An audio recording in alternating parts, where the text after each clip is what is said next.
Hello friends, in this video we're going to look at some idioms and expressions in American English that come from hunting, or in other words, from the metaphor that life is a hunt. Hunting is as old as human beings are. In fact, when we look at caves all around the world, we see paintings just like this one of people hunting animals. These paintings are thousands of years old, so it is not surprising that a lot of the language from hunting gets used in our everyday vocabulary and expressions, not just in American English, but in many languages. Now in this lesson, we're going to focus on how these idioms and expressions get used in American English. But the basic idea behind these idioms and expressions, the basic idea behind hunting is that there is the hunter and there is the thing being hunted. Now there are different ways of hunting, different tools that we can use, and we can call the hunter and the hunted different things. For example, we can call the hunter the predator. We could call the hunted thing the prey. We could also call the hunted thing the game. And there are different animals that symbolize predator and prey as well. So we'll be looking at a few specific ones in the idioms and expressions in this lesson. Now, these idioms and expressions get used a lot in a few specific contexts. For example, with crime. So with crime, we have the criminal and we have the victim. And so the idea gets applied that this is like a hunt. They also get used a lot in law enforcement. So in law enforcement, the police officer is seen like the hunter and the criminal is seen like the prey or the game. They also get used a lot in romantic love. So we can view romantic love like there is the hunter, usually the man, and the hunted, which is usually the woman.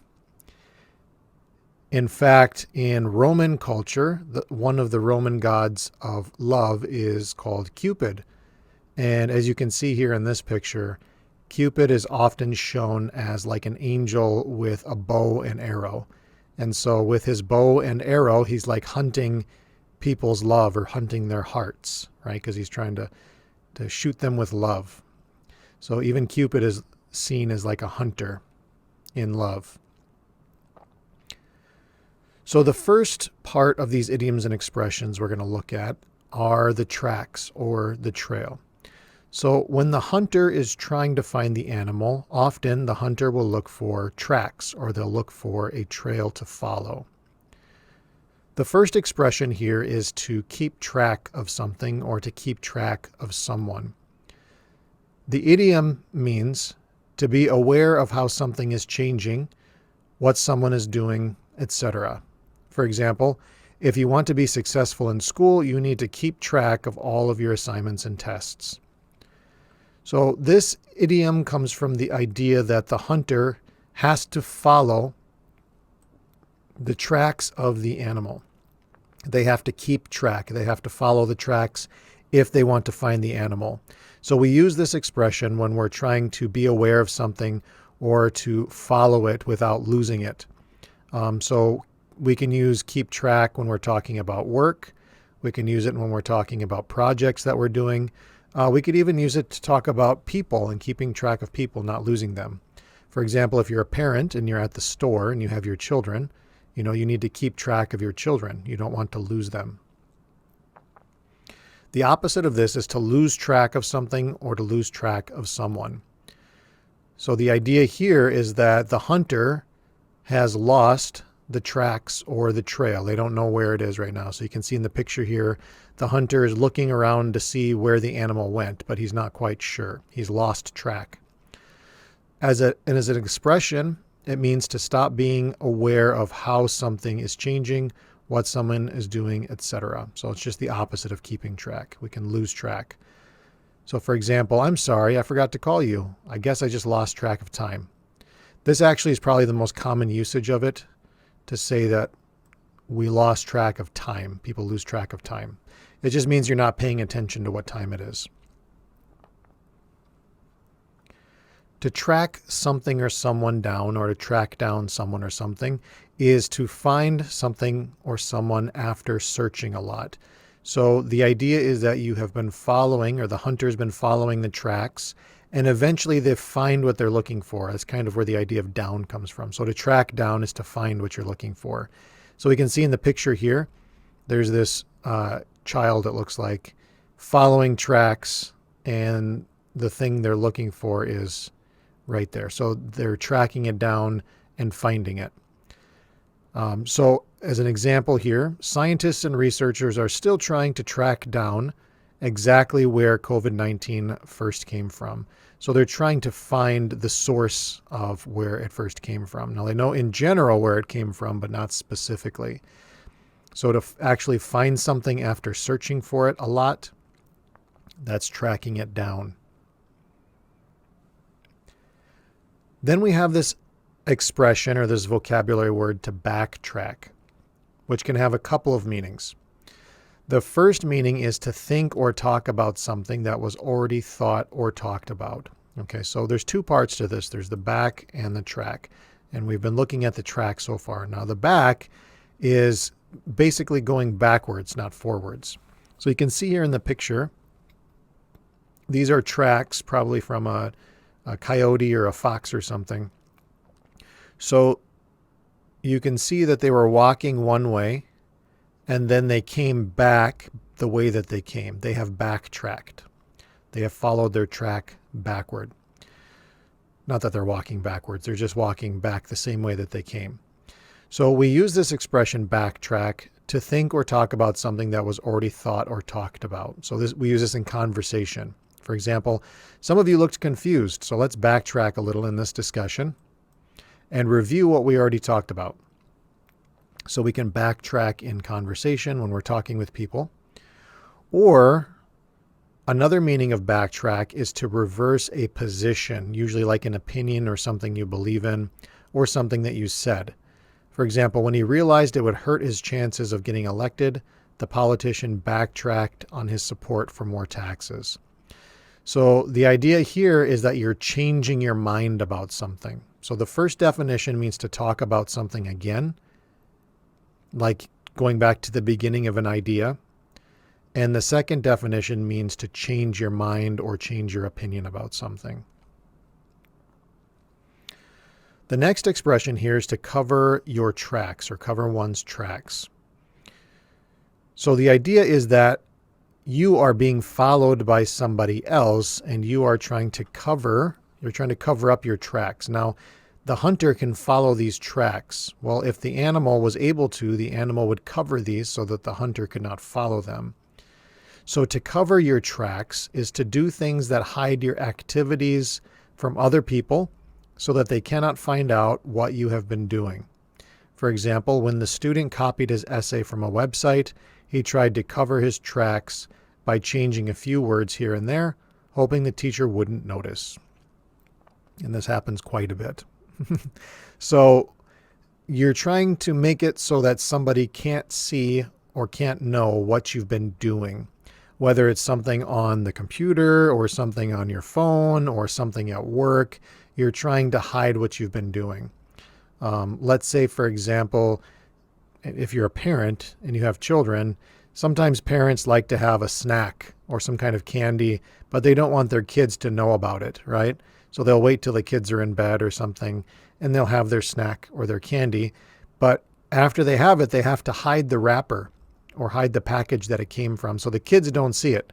So maybe the parent will take the wrapper and bury it at the bottom of the trash can so the kids can't find it. So the parent is covering their tracks so that the kids don't know what they've been doing. Or if a child breaks something, they might try to hide the broken pieces, so they're trying to cover their tracks. To track or to follow someone or something is to understand what somebody is talking about as they're talking. For example, I'm sorry, I stopped tracking when you started talking about metaphors and figurative language. So this is something that can get used in the middle of a conversation or in the middle of a class. If somebody starts talking about something and you stop understanding them, you can say, I'm sorry, I'm not tracking you right now, or I'm not following you right now. So you can see in the picture here, these hunters, they are following the animal tracks, right? So they're tracking. Now, if they don't see the tracks anymore, then they're not tracking. They're not following. So we can use this when we just don't understand what somebody's talking about. Like we understood them to a point, and then we stopped understanding them. So we stopped tracking, or we stopped following. Or if somebody's talking to you and they think that maybe you don't understand what they're talking about, they might ask you, are you tracking right now? Or are you following? It means, do you understand what I'm saying? To get wind of something. So this one comes from tracking, but a different kind of tracking. So in the tracking we've been looking at so far, we've been looking at actual marks on the ground. That's the kind of track. But there's another kind of track too, and that's the smell of things. So there are some animals who are able to follow or to track their prey, the thing they're trying to catch, by using their sense of smell. So the expression to get wind of something is to learn about some news or information indirectly, often something secret or private. For example, he was planning a surprise party for his wife, but she got wind of it before. She pretended to be surprised, though. So the idea of getting wind of something is that you can smell it. Now, this dog, it can't see the animal it's looking for, and it doesn't see any tracks on the ground, but it's getting a smell from the animal on the wind. The wind is blowing the smell, right? So the dog is getting wind of the animal. So we can use this when somebody maybe has some private or secret information, and we learn about it indirectly. So we can get wind of it. We can hear about it from somebody else or see something else. Now, similar to this, or related to the idea of smelling, finding an animal by smelling, is to throw someone off the trail or throw someone off the scent. So again, the idea comes from finding the animal by smelling. So this expression means to confuse or deceive someone who is trying to investigate, follow, or catch another person, usually a person who has done something wrong. So let's say you have a dog here, and this dog is trying to follow the smell of an animal. So we could call that the scent or the trail. So the scent is the way something smells, and dogs can recognize the scent of an animal. The trail is the smell that they leave behind, right? It's not a physical trail. It's the trail of the smell. To throw someone off the trail or to throw someone off the scent means that you're doing something to confuse them so they can't find you or they can't follow you, throwing them off. For example, the thief left someone else's hair at the scene of the crime to throw police off the scent. So the idea is that the police are like the hunters, and the thief is the thing being hunted. And in order to cover his tracks, he has maybe left somebody else's hair at the scene. And the police find the hair and they think, oh, somebody else did it, not this guy. So this person is throwing the police off the scent. He is trying to confuse the police. So this one is a little bit different than covering your tracks. Covering your tracks just means hiding what you've done. Throwing someone off the trail or throwing them off the scent means to try and confuse them, to make them think you went a different way or did something different. Now, related to this is, it's a fun expression called a red herring. So a herring is a kind of a fish, and we can see here in the picture, this would be like a red herring. I don't know what a herring looks like. May probably like this. It doesn't really matter. The idea is that a herring is a fish, and fish smell pretty bad. So sometimes people who are training dogs to catch animals, they'll train the dog by trying to confuse the dog who's following the scent by putting like a fish smell on the scent. So the dog might want to follow the smell of the fish rather than following the animal they're supposed to be following. So a red herring actually is something unimportant that is used to stop people from noticing or thinking about something important. It's used to distract people, and you can see that in the picture here. It says, I'm here to distract you. So a red herring is any kind of an argument or a topic or an idea that somebody will start talking about in order to confuse other people who are listening or to change the subject somehow. For example, I like crime stories and movies, but I usually get distracted by the red herrings, so I don't figure out who the criminal is until the end. So in a story, a red herring will be some kind of information or detail that confuses the reader or makes the reader think something else is true. Now, red herrings get used a lot in politics. If you ever listen to a politician talking and maybe a reporter will ask them a question and they don't want to answer the question, so they start talking about something else, right? Some other topic. And so what they're doing is they're using a red herring, trying to change the topic or change the subject to distract the person who's listening. So the next group of expressions we're going to look at here come from the way that we talk about the predator and the prey. So here we can see this, the lion is the predator and this animal is the prey, the thing that's being attacked. Other vocabulary for this when we're talking about people are the hunter and the game. So the hunter is the human and the game is the animal that the hunter is trying to get.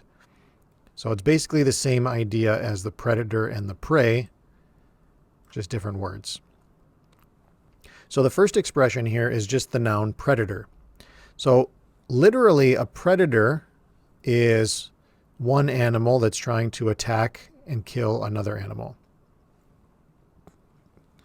But as an expression, predator means a person who looks for other people in order to use, control, or harm them in some way. For example, online predators often target elderly people to try and steal money from them. So with this word, we often see the word online or sexual or child before this, because this is how they're doing their hunting as it is. So an online predator is somebody who is trying to hurt or control people online. A sexual predator would be somebody who's trying to harm or control people sexually. A child predator would be somebody who's looking to hurt, harm, or control children. So those are the ones we hear most commonly. So this is usually used with crime or criminals.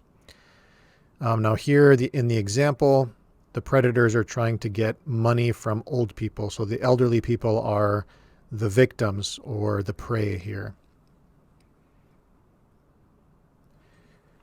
So predator is a noun, and the verb is to prey upon or prey on.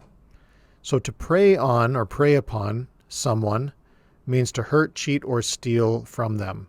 For example, violent criminals often prey upon people who seem weak.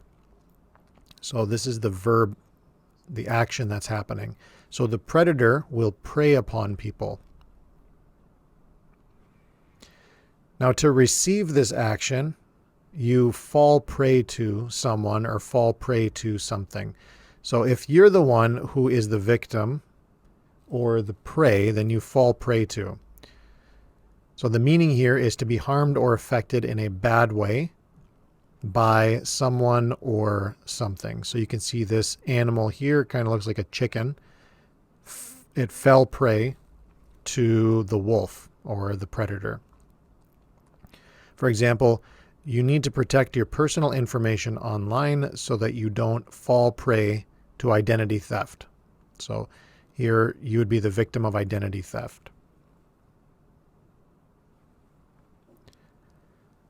As I said before, other vocabulary for predator and prey are hunter and game.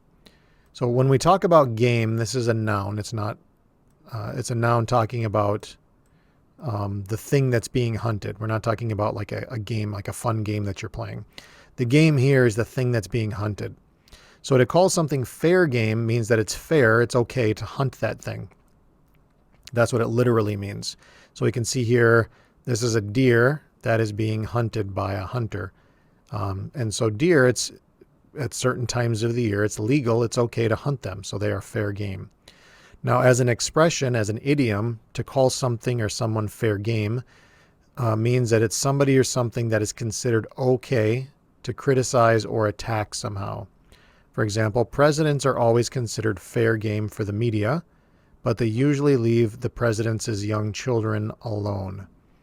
So the president is fair game, but the president's children are not fair game. For example, if you think of like President Obama, his daughters were both pretty young when he became president, and so they were not considered fair game for news reporters to talk about them or to investigate them. And then the same thing with President Trump. His son was pretty young when he started, and so he was not fair game, but President Trump was fair game. And the next group of expressions here come from the idea of a trap, using a trap or using bait. So like I mentioned at the beginning of this video, there are different ways that we can hunt. One of the ways is to use a trap. And usually when we're using a trap, we use some kind of bait. So the trap is the thing that the animal gets caught in, that catches the animal. And the bait is the thing the hunter uses to get the animal to go into the trap, to lure them in. So the first expression here is to trap someone in something. To trap someone in something. So we can see here there's an animal in a trap. So this guy trapped this animal in this cage here. As an expression, to trap someone in something means to keep somebody in a bad situation that they want to get out of but cannot. For example, sometimes lawyers try to trap people in their words in order to win a case. So they're trying to use the people's own words as like a cage to hold them in. To get trapped in something is to be in a bad situation that you want to get out of, but cannot. So this is the active form. This is what the hunter is doing. The hunter is trying to trap someone, and the prey or the victim gets trapped. So this is the passive form. So they get trapped in something. So to get trapped in something as an expression or as an idiom means to be in a bad situation that you want to get out of, but you cannot. For example, she felt trapped or got trapped in an unhappy marriage. So here, the unhappy marriage is like the trap. So we can see here in the picture, there's a wolf, and the wolf is caught in a trap. The wolf cannot get out of the trap. So we're comparing the marriage to the trap. It's not happy. And how did she feel? She felt like she was trapped in that, like she couldn't get out of it. Now, to bait someone, the bait is the thing that you use to try and get the animal or get the victim into the trap. So to bait someone as an expression means to try to make someone react in a certain way, for example, to anger or to annoy them. So here in this picture, here's a mouse trap and there's some cheese. So the cheese, with the cheese, the person is trying to bait the mouse to come over to the trap.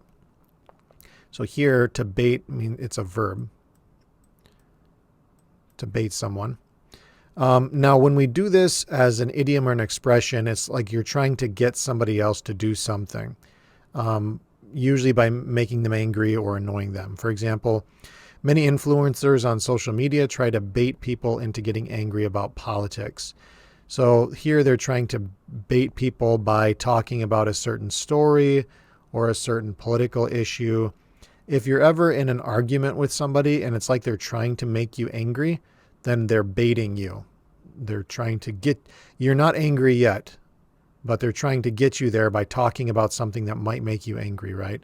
So like if you're a man and somebody starts talking badly about your mother, they're trying to bait you. They're trying to get you to fight or get you angry.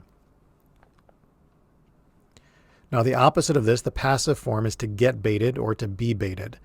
So the hunter or the predator is doing the baiting. They are baiting. The victim or the game gets baited. Right here, the mouse is getting baited. So to be baited or to get baited is to be tricked or manipulated into reacting the way someone else wants. For example, to get angry or annoyed. And in the sentence here, the example is, that guy is always trying to get into fights. Don't let yourself be baited by him. So the victim is being baited, and the hunter or the predator is doing the baiting. Now, the completion of this is to actually take the bait. So to take the bait is to react to something the way that someone else wants.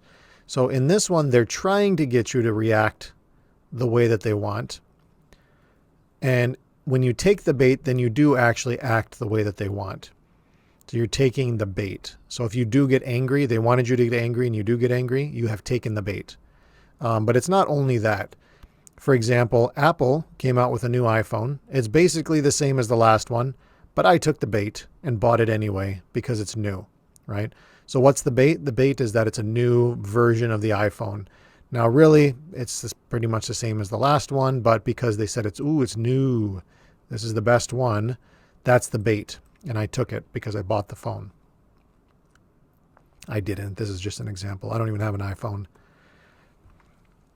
All right, so the next expression here, this is a newer one. It's clickbait.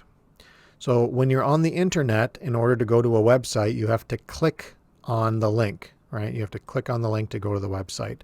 So clickbait is like a web link or a story that is trying to get you just to click on that story, right? It's baiting you by click on it.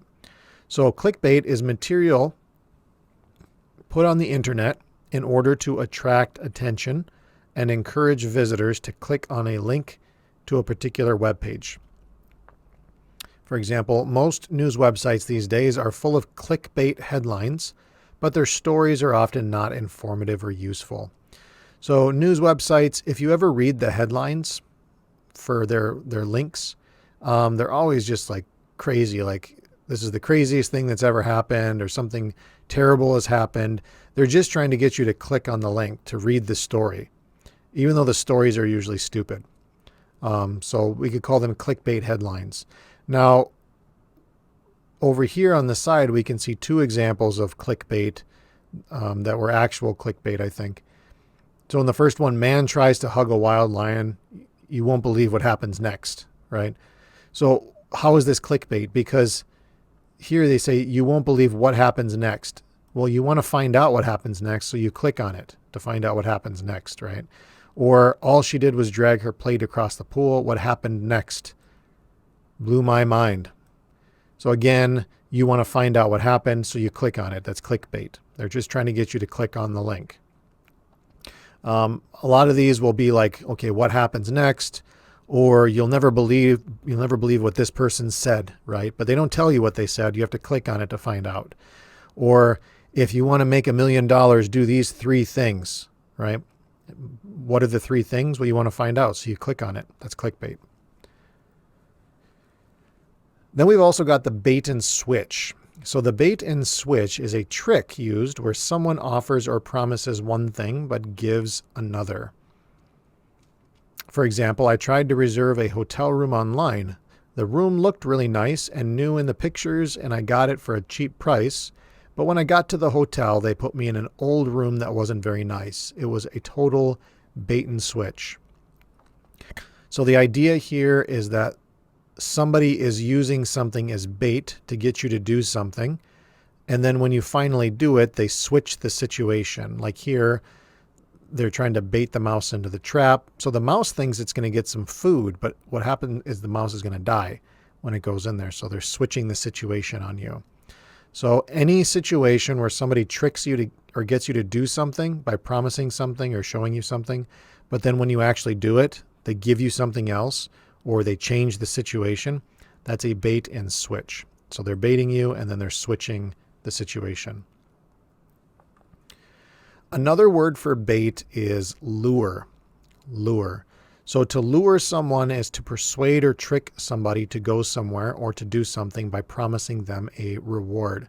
So we can see in the picture here, here's a fish, and the fish is trying to chase after this, which is called a lure. So this is a lure. There are other kinds of lures, not just in fishing. So the fish is being lured by this. The fisherman is luring this person, and fishing is just like a kind of hunting. So the example here, young people are lured to the city by the prospect of a job and money. So young people think, oh, if I go to the city, then there are lots of jobs there and I can make lots of money. But a lot of the time people go to the city and they don't find a great job, or it's more expensive to live there, so they don't have a lot of money. So they are lured there. They go there by the idea of the job and money, but they don't always get that. Related to the word lure is the idea of allure. Allure is the quality of luring. So we can see the word allure is a noun and alluring is an adjective, whereas the word lure, here we're using it as a verb to lure someone. Allure is a quality that something has. So it's the quality of being attractive and exciting. So here the lure, this is attractive to the fish, so it has allure. Now here in the picture, there's even a magazine called Allure. And usually it's women on the magazine, and they're beautiful women, because normally we associate or connect the idea of allure with beautiful women. Like we can say that woman has allure. But we don't only use it for women. For example, big cities have no allure for me because they are too crowded, right? So we can see some people are lured by the idea of a job and money, but for me, big cities have no allure. They can't lure me because for me, they're too crowded. They're not that interesting. Another expression here is to be in the bag. In the bag. So in the bag means you're certain to get or achieve something. It comes from hunters having a bag when they're hunting small things. They have a bag that they put their game in after they've hunted it, after they've caught it or killed it. So here, this is a game. It's called a game bag. So we can see this person has got squirrels or something. I don't know what it is exactly. So these animals, the game is already in the bag, which means he's already caught them. Now, if he's going to eat them, I don't know what he's going to do, but he hasn't done that yet. But whatever the case, he already has the animals. So when we say that something's in the bag, it means we're certain to achieve or to get it, just like this guy has already got the animals in the bag. Now, for example, we can say, oh, how did the interview go? Did you get the job? They haven't called me back yet, but it's in the bag. So if somebody says it's in the bag, that means they already believe that they've got it, that they've achieved it or gotten it. Another expression here is to bargain hunt. Bargain hunt. So to bargain hunt is to shop for things that are on sale or discounted. So you are hunting for bargains. Now a bargain is a good deal or a sale on something. Anytime that you pay less money for something than it's worth, we call that a bargain. Now you can also bargain as a verb, meaning you're trying to get a cheaper price for something. But here, bargain hunt, bargain is being used as a noun. So to bargain hunt means to look for a sale or a discount of some kind. For example, some people are always checking for sales at stores because they love bargain hunting. So what are you hunting for? You're hunting for a good bargain. All right, so in hunting, like I mentioned earlier, there are certain animals in English that are associated with hunting, either as a predator or as the prey, or as something that helps with the hunting. So in English, because of British culture and American culture, dogs are associated with hunting as something that helps the hunter. So the dog helps the hunter. We have this expression, not to have a dog in the hunt. It's kind of a fun one. It doesn't get used a whole lot, but it's an interesting one. And it means the speaker doesn't have an opinion or interest about some situation. For example, who do you think is going to win the World Cup? I don't know. I don't have a dog in that hunt.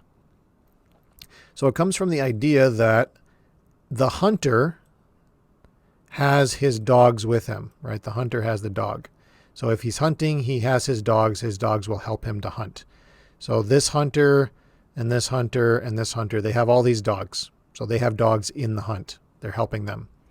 Now these people over here on the side, they're just watching. They're not hunting. So they can say they do not have a dog in the hunt because they're not going hunting, which means really they don't care about the hunt, whether they get an animal or not, because they're not hunting. So they don't have a dog in the hunt. So it just basically means you don't really care or have an opinion about something that's going on or some situation. So here we can say if somebody doesn't even watch soccer, or if their favorite team is not in the World Cup, then they can say they don't have a dog in that hunt because they just don't care what happens, like if they don't watch soccer. So if somebody asks me, I'm an American, if they say, who do you think's going to win the Super Bowl? Who do you hope wins the Super Bowl? I'll say I don't have a dog in that hunt because I don't watch football and I don't really care who wins.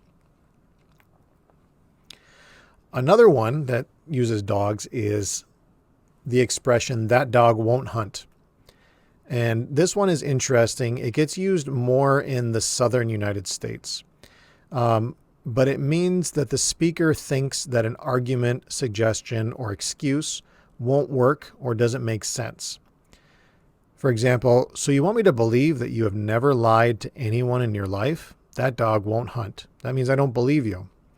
So the idea, again, is that the dog helps the hunter, right? So the dog is supposed to be helping in the hunt.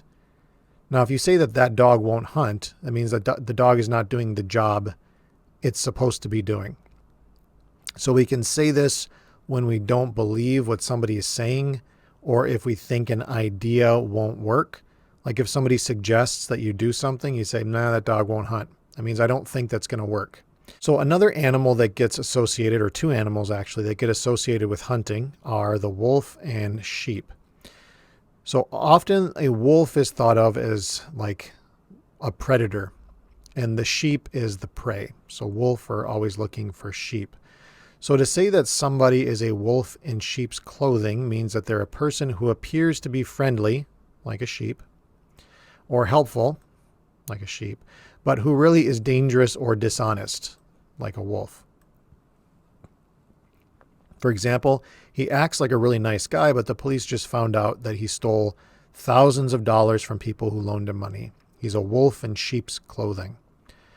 So anybody who looks on the outside or acts like they're friendly or helpful or kind, but really they're trying to hurt people or steal from people or cheat people, or they're dishonest, they're liars, we can call them a wolf in sheep's clothing. So it's like the wolf is trying to pretend that it's a sheep. It's wearing, clothes that make it look like a sheep. So it's trying to look like a sheep, but it's actually a wolf. It's the predator.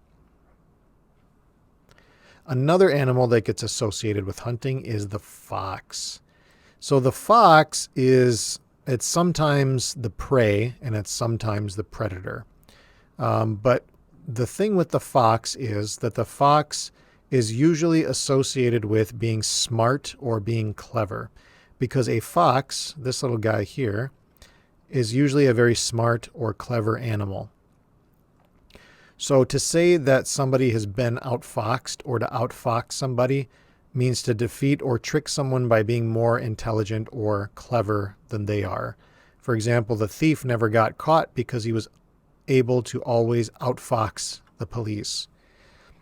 So the hunter is supposed to be the smart one or the clever one, the intelligent one. But the fox, if he's being hunted, he's clever too. So if he outsmarts the hunter, then he is outfoxing the hunter. So to outfox basically means to outsmart somebody. And then we have a couple of older expressions. This one gets used quite a bit. It is the expression to kill two birds with one stone.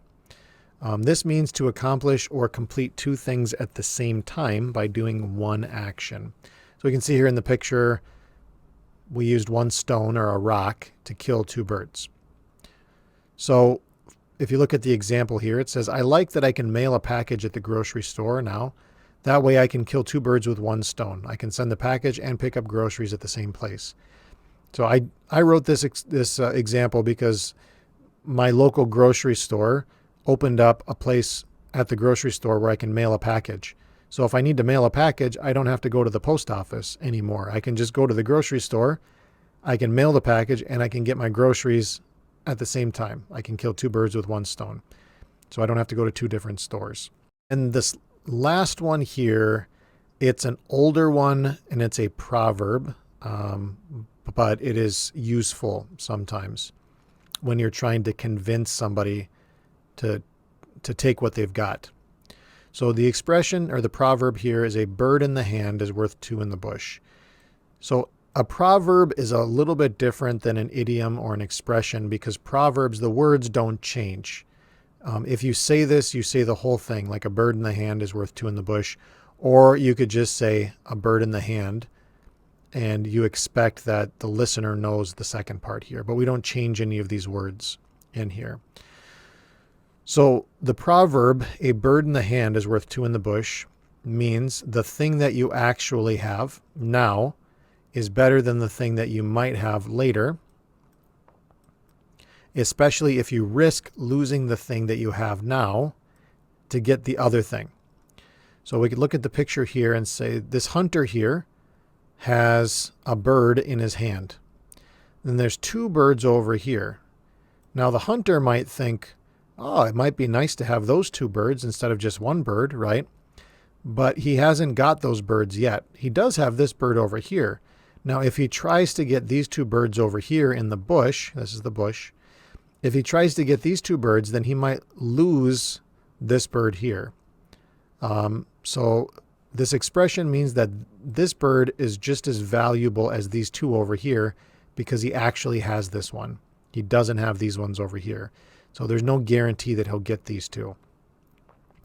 So if we look at an example here, it says, sure, you might get $5,000 for your car if you wait longer to sell it, but this person is offering you $4,000 cash right now. A bird in the hand is worth 2 in the bush. So let's say you're trying to sell something. Like, I don't know where you are when you're listening to this, but like in the United States, we can sell things very easily on a website called Craigslist or on Facebook Marketplace. So you're trying to sell something, and you might want to get a lot of money for it, right? Like if you're selling a car, you might want to get $5,000. Now, you might get that much money if you wait to sell a little bit longer. Like somebody offers you $4,000, right? And you say, no, I want $5,000. I'm going to wait, right? But there's no guarantee. You're not sure or certain to get $5,000 even if you wait. But if somebody offers you $4,000 right now, you might want to take that money right now because it's a guaranteed offer. Whereas this one, you're just hoping to get that. So somebody could say a bird in the hand is worth 2 in the bush. Means what you've got now is just as good as what you might not get later. And I've had this happen to me. I've tried to sell some things before, and I waited, and I said no to a couple of people because I was like, no, I want to get more money. And then nobody else offered me any money. So I didn't get anything because I couldn't sell the thing because I waited too long. So if somebody would have told me this, I might have gotten some money. All right, so that's it for the expressions this week from the metaphor, Life is a Hunt. Thanks for watching.